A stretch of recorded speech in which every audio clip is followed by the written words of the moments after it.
Why is it so difficult to go through withdrawals? I mean, it's pretty easy just to say that it's difficult, but why? So the answer is because it's energy. Um, it's a funny thing when you make a choice to either work with or use a certain substance, whether if you choose to take something into your body, typically things that we call drugs, which are, I think you can define as basically anything that doesn't contribute or that doesn't serve the needs of the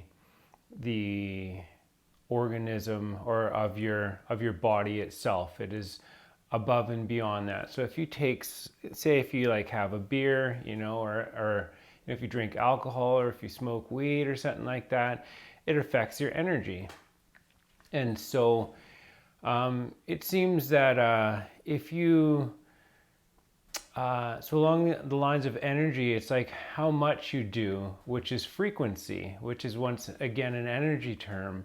So it's like if you say it's really about how much and how often you use or work with something. And so it seems like if it's done in a very small amount, and spread out quite a bit, then it doesn't quite have this effect where you end up going through withdrawals. But if you choose to use a drug of any kind for an extended period of time, and that meaning that could even be within the course of a day, you can, there's a difference between having a little toke of something or smoking weed all day, or like having one glass of wine or getting hammered. There's a big difference between the two.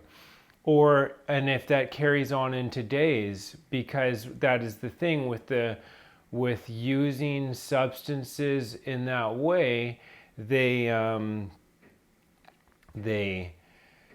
get into your system, and then it's like you've taken it upon yourself to integrate an energy into your system. There's a certain frequency that becomes, I don't know if the word is like imbued. You embody this energy for a period of time, and then so eventually, for whatever reason, you decide that that's not working for you anymore, and it comes time to stop. So you have to say no, you have to create separation, you have to stop, and then you go through a period of time where you have to it takes time for something that you put in you, which is like kind of like if you poison yourself or you get sick, like right now with the whole COVID thing, it takes time to pass through your system. It doesn't just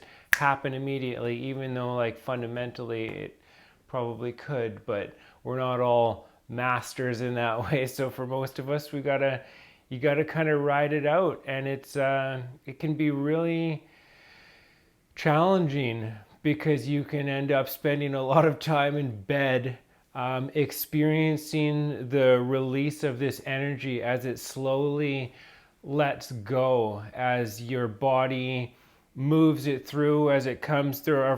Are of course ways to move it through faster, but ultimately it has to get through, and it takes time. And sometimes, yeah, I mean, so what else? It's like, because you have this energy in you, and then and you're letting it go, and that's tough. It's one of these things. It's very easy to receive sometimes. Everybody likes to give gifts, right? But it's something else to lose things, to lose something that is enjoyable, and I think that people choose to say, have a glass of wine or smoke weed or whatever, because there is something enjoyable about it. It fills something. It adds to, right? Because the baseline is normal sober, which is awesome unto itself. But then there's like, it adds a little, so it's like instead of it's like a little bit different, and that's nice. It's nice in life to have a little bit of contrast once in a while, depending on who you are and where you're at. But then to say no to that thing. So it's like you had something that kind of, it made you not feel more complete, but more something. It added something. It added an element that was different and that was fun for a little while.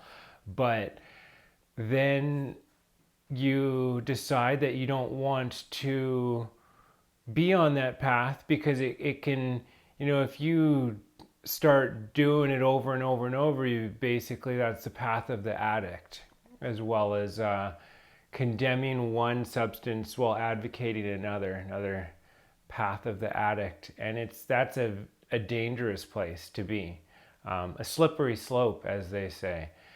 And so, yeah, you have to go through a process where you let go, where your body lets go and your mind lets go, where you release this energy that was comforting and enjoyable, but and you have to allow it to pass through you and to essentially climatize back to whatever normal is. And I guess a part of the problem is to do with,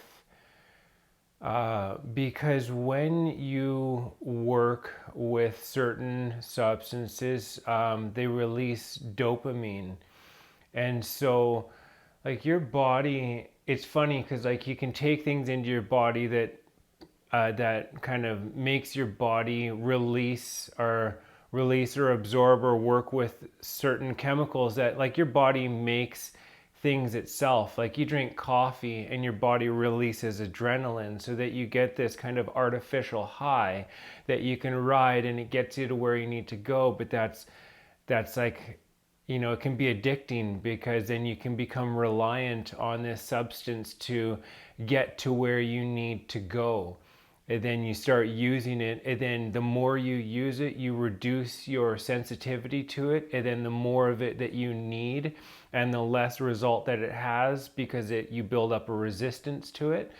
And it's the same thing with, say, smoking weed or whatever else gives you some form of instant gratification. It's like your body is a natural, it has this natural chemistry, chemical factory kind of thing in it, and it does not require intervention. It works automatically. However, you can trigger it by, you smoke some weed, and then it will release dopamine. And so this is like the reward thing. So it's like you've accomplished something without having actually accomplished anything, because that's normally when your body would release dopamine. It's a something along those lines anyways. I'm sure it has a million functions, but like,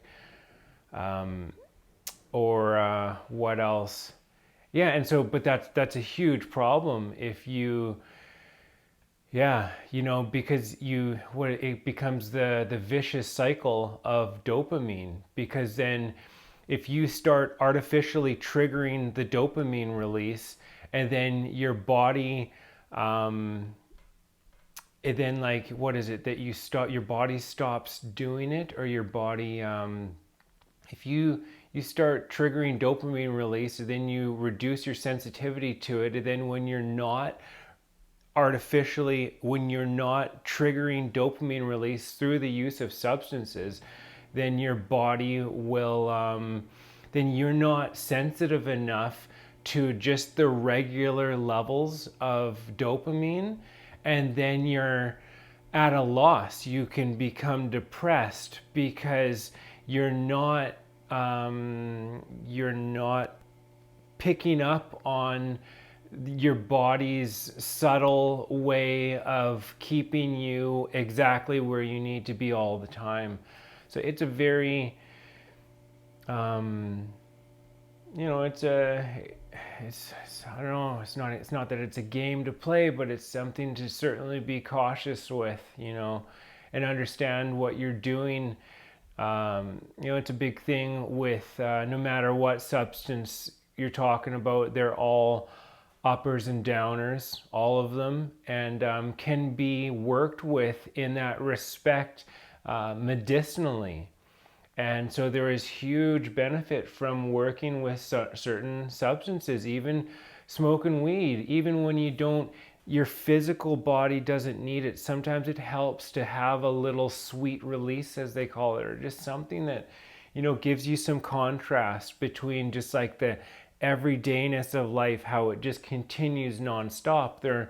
That's another thing that, anyways, that say like mescaline from cacti and whatnot, mescalito, that is something that medicine can help with as well. But that's another story. And it's like there's other things outside of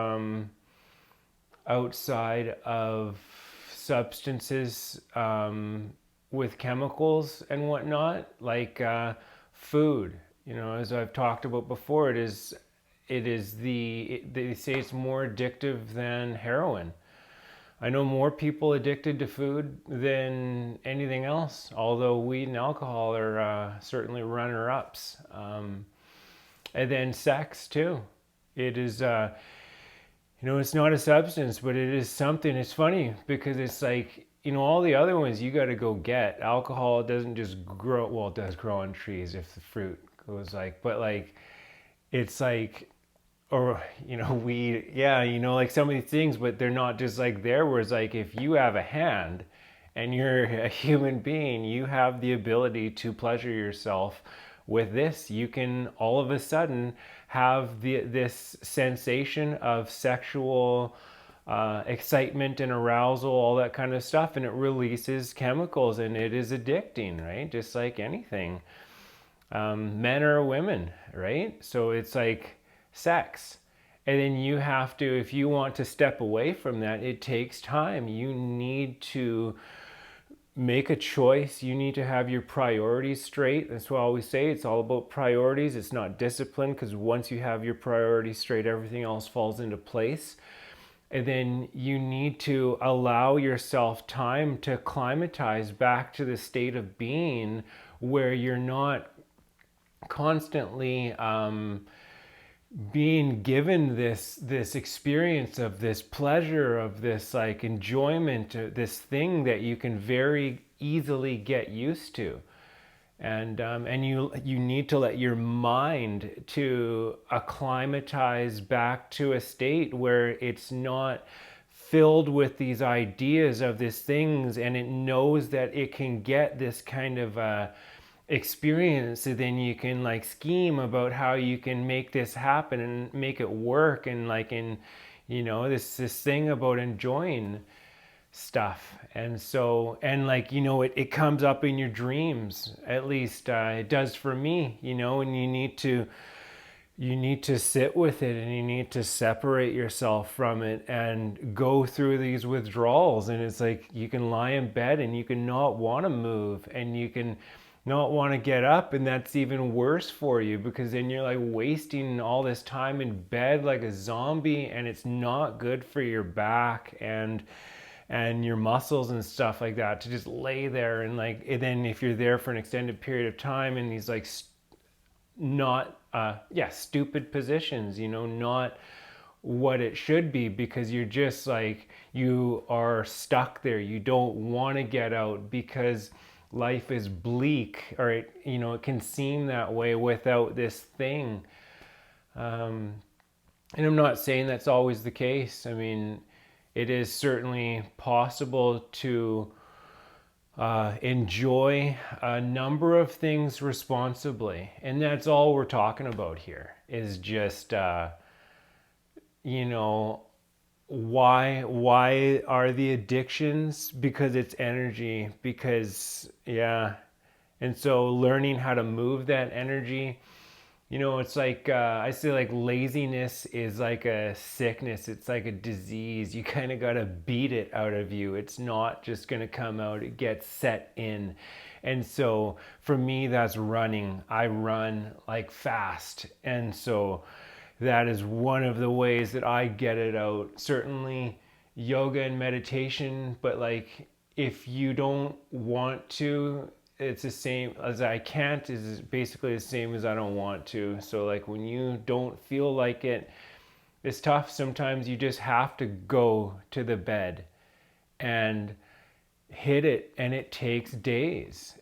From I have this kind of a joke. It's sort of funny, but it's not. But I call it the Jesus principle. It's like when you decide to stop doing something, sometimes you have to die for 3 days until you are reborn. And then that's long enough for some substances to pass through your system. And then it's like, and then you're yourself again. But during that time, it's like you're a shadow of yourself. You are not, you can lose your zip, your zeal. You can become, upset. I know that when my energy gets low, when my frequency is down, the little things bother me. Things that otherwise would just, I would either raise the bar or just completely don't faze me. They get on my nerves, and then it's very easy, of course, to take it out on others like it's them and not you. And it's like, no, your energy is down, and that is why you are behaving in this way. And so, yeah, and that's when you make the decision, I guess, the magnanimous decision to clean up your life a bit and be a little more careful, responsible with the energies that you choose to work with, because it has a far-reaching, it has a big reach. It can affect a lot of areas of your life, all of your practices, your meditations and your yogas and your sleeping and your eating practice. Something I do not like is impulsive behavior, doing things that, it's so easy to get caught up, but it's just as easy to stop. It's just as easy to say no. You just have to do it, and you can't tell yourself that it's difficult to stop. You tell yourself it's difficult, it is. So, yeah. And I'm not saying it is, but it is and it isn't. It's, one of these things, the divine paradox. But anyways, I think I've said enough about this kind of stuff. So, yeah, I would only say, just hang in there. If you're going through it, yeah, hang in there. Take care.